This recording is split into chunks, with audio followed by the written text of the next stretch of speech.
Hi everybody, my name's Paula Codrington, and I've been asked to do a few kind of do and don'ts for reborning. I'd probably say there aren't many don'ts, because art is all about experimenting, and so my first don't would probably be just don't be afraid to give it a try.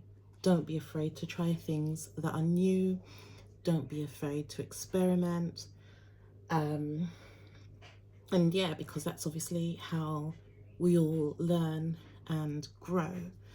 I feel like that would probably be my biggest don't. My do's, however, there are probably plenty of them. And one thing I'd probably say is that anything I'm saying right now, isn't rocket science, isn't new. They're things that were told to me by, other talented artists that were willing to share their knowledge and share their experience. So anything I kind of say right now, I can't take credit for because it's been said before. The information's been passed down, it's been passed on, and really it's kind of what you do with it that counts. So that being said, sorry, my throat's really bad today. I've got Kai here. Kai's probably one of my most favorite kits. He's been a bit neglected and I haven't really done much on him for a while. So I thought I'd just kind of paint him a little bit while I'm talking. So do's, I would say one of my first do's would be prepare your kit.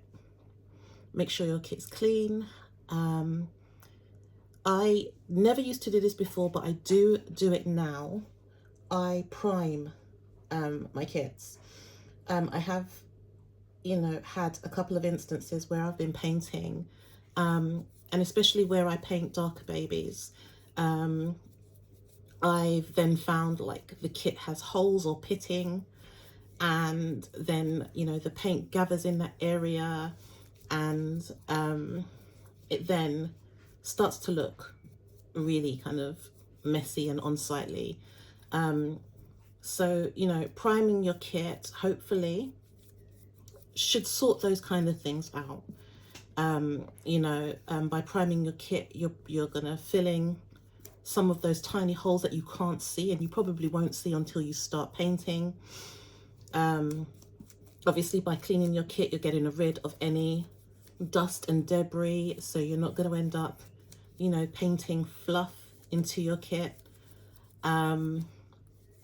And so that would probably be one of my first do's. Make sure your kit is clean, and if you feel it's necessary, prime your kit. Not everybody does, and it's definitely not, it has to be done.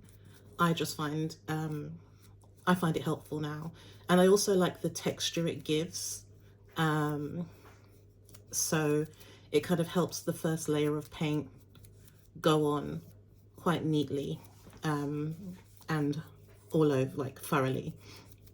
I haven't written any notes, so I am literally just ad-libbing as I go.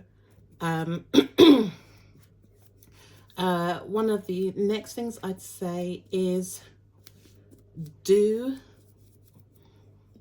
learn your color wheel. I'll show you the color wheel in a moment. Generally I use the primary method, which is the blue, red, yellow. It doesn't have to be in that sequence, it can be in any sequence. You can do as many red, yellow or blue washes as you like to achieve the color that you're after.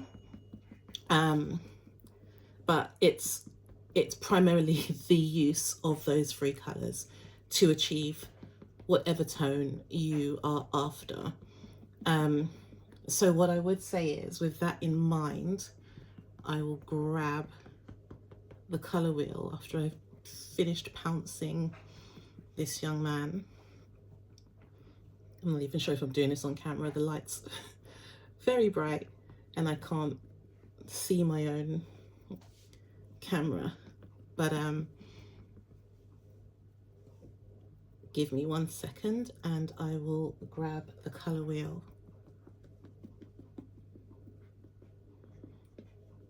And then I'll also come on to the next thing, which is actually something that I'm going to have to do now anyway.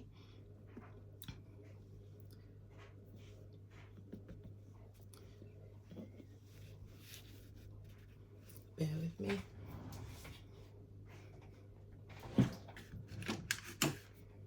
So, color wheel. Know your color wheel. Even if you don't use the primary method, it's really helpful. If you find that your kit is becoming too much of a certain color, say for example it's becoming too orange, you know, the color wheel will help you balance that by showing you the color you need to counteract that with to tone it down. So it's always helpful when you're looking to kind of you know, fix a certain color that you might not like, that's coming through a bit too much. I shouldn't pick him up like this, but I'm going to pounce again anyway. So my next do would be pay attention to your creases. Generally, I know that real-born babies, so Bountiful Baby real-borns, tend to have a hell of a lot of creases. And if you're not careful, the paint can, you know, pool up in those areas and make it quite messy quite quickly. So things like your creases, I mean, Kai has some very deep creases. And so sometimes what I'll do is I'll go in with like a flatter brush for those creases. And just kind of dab them out a bit, just so I know that I'm not pooling paint in those areas, because, you know, it might not look too bad the first time around, but I guarantee you as paint builds up, it gets worse. So that would be my next do. Pay attention to your creases. I've got a don't next, and that don't is don't get put off by mistakes. You know, most things can be rectified. I've seen some amazing babies that have ended up being alternative babies because for some reason maybe the vinyl has melted or split or you know, cracked. Don't let those things put you off. Try and make the best of them. There are times when I've painted a baby and, you know, maybe I had a certain skin tone in mind, but for whatever reason, you know, by the time I've gotten to that point, my baby's too orange, or my baby's too red, or, you know, my baby's too blue. And then it's just about adjusting and adapting. And it means, okay, I'll probably have to go darker to kind of mitigate that. Similarly with things like paint marks, or, you know, areas that have maybe gathered too much paint or become a bit splotchy, or, you know, an area which of vinyl that might be rough and then gathers some paint. Again, don't let that, you know, stop you from continuing. Yep, you might have to put the kit down for a while and rethink your aim. But in general, I would say go with it. Just go with it. You have no idea where you'll end up. and you might actually be surprised with the outcome. I did have another do, and it's gone out of my head literally just this minute. So you'll have to bear with me. But yeah, so, just go with the flow. Enjoy what you're doing, have fun with it. I know that can sometimes be a lot more difficult when you're doing customs, because you have to kind of perform to a certain expectation. But in general, I mean, I don't do customs, but in general, I kind of just have a vision in mind, but it's flexible. Which brings me on to my next do, which is do have reference pictures. Generally, when I'm painting a baby, I might have looked up some pictures on the internet. I might have printed off some pictures for reference. I may have looked at pictures of my own children.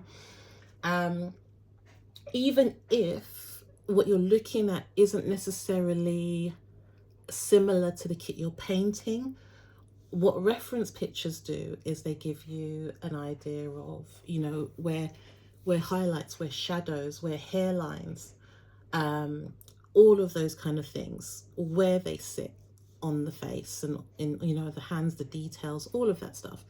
And you can apply that to whichever baby you're painting. So do have reference pictures, if you can. And probably like my last do, I told you I had more do's than don'ts, would be do have patience. Especially when you're painting black babies. They take a very long time to get to a certain level of depth, in terms of skin tone. I can't tell you how many layers I put on Kai already, and he's barely he's nowhere near where I'm probably expecting him to be. But do have patience. It will, prevail in the end. And by taking it slow, by doing your washes, by not putting the paint on too thickly, all those things will leave you with a quality finish, which will be evident in your end result. So definitely have patience. That's probably the biggest do I could give you. So yeah, I mean, I hope this has helped a little bit. Like I said, more do's than don'ts, and I think that's because it's just about having fun and not being overly cautious and enjoying the journey and learning as you go. So wish you all the best on your painting journeys, and thank you once again for having me to share my do's and don'ts.